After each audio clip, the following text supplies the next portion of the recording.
हर धीरे धीरे चला है कहरवा, शुरू जावा डूबे नदिया। धीरे धीरे चला है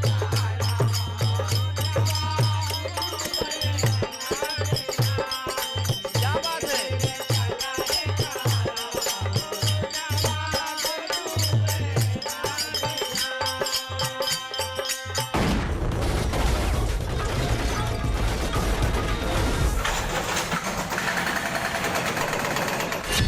5 सितंबर 2020, जगह सिविल लाइंस, प्रयागराज।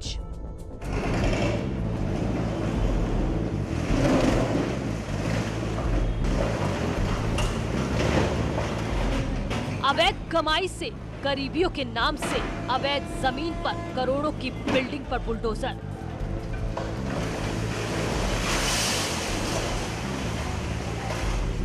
कभी यहाँ की एक ईंट कोई छू नहीं पाता था। डर इतना था कि पुलिस भी यहाँ आने से कतराती थी। लेकिन कहते हैं कि वक्त बराबर नहीं रहता। पुलिस का जब डंडा चला तो प्रयागराज के माफिया का वर्चस्व ऐसे ही धराशायी होने लगा। 5 सितंबर 2020 के पहले किसी की हिम्मत नहीं थी कि उसके खिलाफ आवाज उठा सके। वर्दी पहनने वालों से लेकर आम आदमी तक उससे डरता था। लेकिन प्रयागराज के सिविल लाइंस इलाके में नवाब यूसुफ रोड की इस बिल्डिंग को जब गिराया गया तो लोगों ने कहा कि उसके अवैध साम्राज्य में पहली कील है। 7 सितंबर 2020, सिविल लाइंस, प्रयागराज।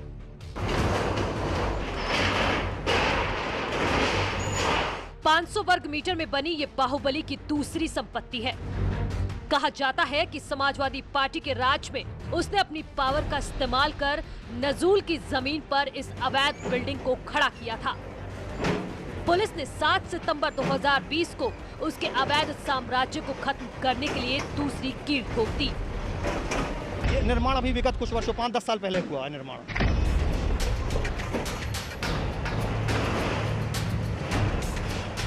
आप उसकी ताकत का अंदाजा इस बात से लगा सकते हैं कि इस इमारत को गिराने से पहले 3 थानों की पुलिस बुलाई गई और कड़ी सुरक्षा के बीच 4 जेसीबी का इस्तेमाल कर इस पूरी बिल्डिंग को गिरा दिया गया। 10 सितंबर 2020, जगह झुंसी, बेनामी कोल्ड स्टोरेज जब्त।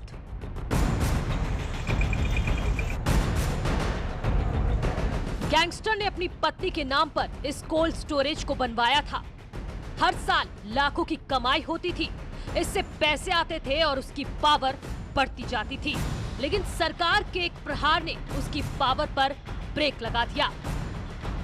लोग कहते हैं कि जेल के अंदर से बैठकर वो इसी कार्यालय से अपना राजनीतिक वर्चस्व बनाए रखता था। यह कार्रवाई गैंगस्टर एक्ट के 14(1) की धारा के तहत की जा रही है। इनकी यह संपत्ति सीज की गई है। लोग कहते हैं कि प्रयागराज के चकिया का ये कार्यालय उसके गुनाहों का भी गवाह है। कहा जाता है कि इस इमारत में कई लोगों का खून करने से मिले पैसे भी शामिल हो सकते हैं। 2007 में भी इस पर ताला लगाया गया था और फिर 10 सितंबर 2020 को प्रशासन ने इसे बंद कर दिया और इस तरह से उसके अवैध आर्थिक साम्राज्य पर एक-एक करके पुलिस ने कील ठोक दी। 11 सितंबर 2020, तेलियरगंज, प्रयागराज।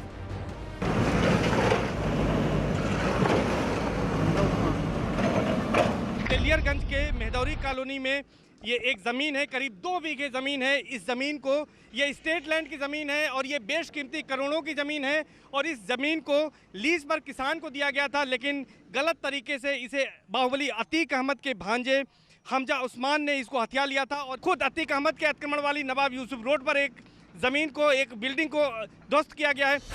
पूर्वांचल का गैंगस्टर अतीक अहमद।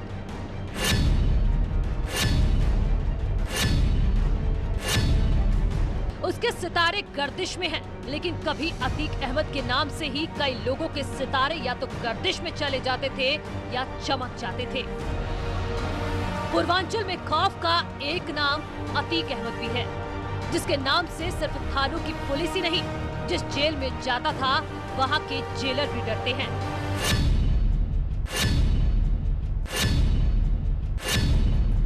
कहते हैं कि पहले अतीक के खिलाफ कोई केस कोर्ट में जाता था तो जज भी सुनवाई करने से डरते थे। खौफ इतना था कि अतीक के खिलाफ कोई आवाज नहीं उठाता था। वो चाहे जेल में हो या बाहर, कभी भी उसका क्राइम का कारोबार बंद नहीं होता था।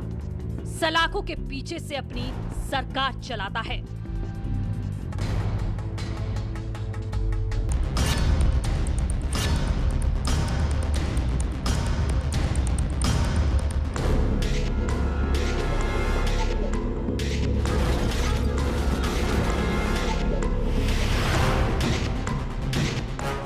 अतीक अहमद एक ऐसा अपराधी है जो किसी को भी अपने सामने खड़ा नहीं होने देता।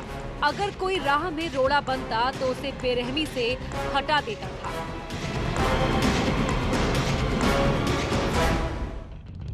जब प्रयागराज पर उसकी हुकूमत चलने लगी तो आगे का प्लान बनाया, क्योंकि वो सिर्फ प्रयागराज तक ही सिमट कर नहीं रहना चाहता। पूर्वांचल में भी दखल बढ़ाने लगा। आपराधिक साम्राज्य को बढ़ाने के लिए चाहे चांद बाबा हो या फिर कोई और, किसी को छोड़ता नहीं था।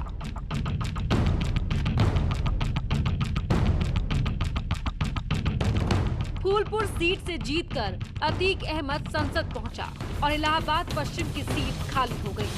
अतीक ने अपने भाई खालिद अजीज उर्फ अशरफ को चुनाव में उतार दिया, लेकिन वो 4000 वोट से हार गया। ये हार अतीक से बर्दाश्त नहीं हुई। अतीक अहमद तिलमिला उठा था। उसे विश्वास नहीं हो रहा था कि उसके पैर के नीचे से जमीन खिसक रही है। अक्टूबर 2004 में अतीक के भाई को हराकर राजू पाल बीएसपी के टिकट पर विधायक बने और नवंबर में राजू के दफ्तर पर हमला हो गया।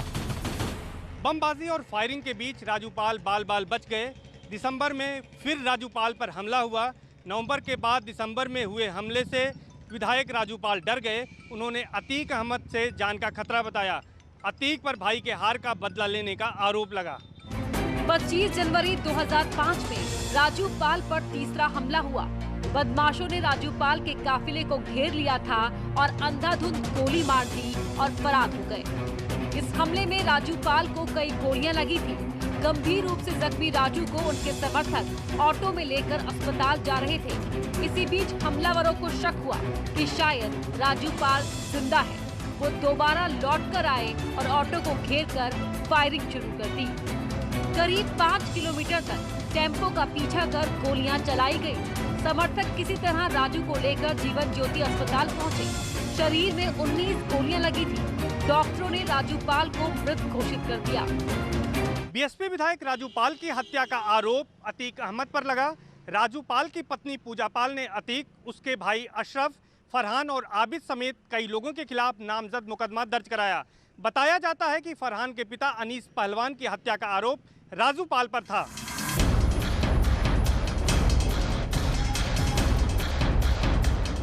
राजू पाल की 9 दिन पहले ही शादी हुई थी। उनकी हत्या के बाद बीएसपी के समर्थकों ने हंगामा कर दिया। राजू पाल की हत्या के आरोप में अतीक और उसके भाई को जेल भेज दिया गया और इसी हंगामे के बीच उपचुनाव भी हुआ। उस वक्त समाजवादी पार्टी की सरकार थी। उपचुनाव में बीएसपी ने राजू पाल की पत्नी पूजा पाल को उतारा। समाजवादी पार्टी ने दोबारा अतीक के भाई अशरफ को टिकट दिया। पूजा पाल अपनी हाथों की मेहंदी दिखाकर लोगों के बीच वोट मांगती रह गई। आरोप है कि एसपी ने सत्ता का इस्तेमाल कर अतीक के भाई को जिताने में मदद की और इस जीत के साथ ही फिर से अतीक का खौफ कायम हो गया। अतीक नेता बन गया था, लेकिन अपराध की दुनिया से दूर नहीं था। अपनी अपराधी छवि को बनाने के लिए वो लोगों को चार्जशीट का डर दिखाया करता था। विधायक और सांसद रहते हुए अतीक के खिलाफ सबसे ज्यादा मामले दर्ज हुए। 1989 में चांद बाबा की हत्या, 2002 में नक्सन की हत्या, 2004 में मुरली मनोहर जोशी की करीबी की हत्या, 2005 में राजू पाल की हत्या के आरोप लगे।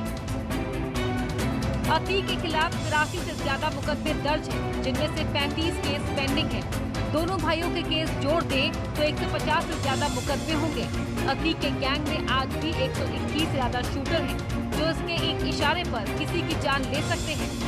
लखनऊ में जो गेस्ट हाउस कांड हुआ, उसके चलते मायावती जी इनसे विशेष तौर से काफ़ी लंबे समय तक नाराज़ रहीं, तो बसपा में इनको कुछ दिक्कत ज़्यादा आती थी। माहौल थोड़ा सा बदलना शुरू हुआ राजू पाल हत्याकांड के बाद। राजू पाल की हत्या के बाद अतीक अहमद के बुरे दिन शुरू हो गए।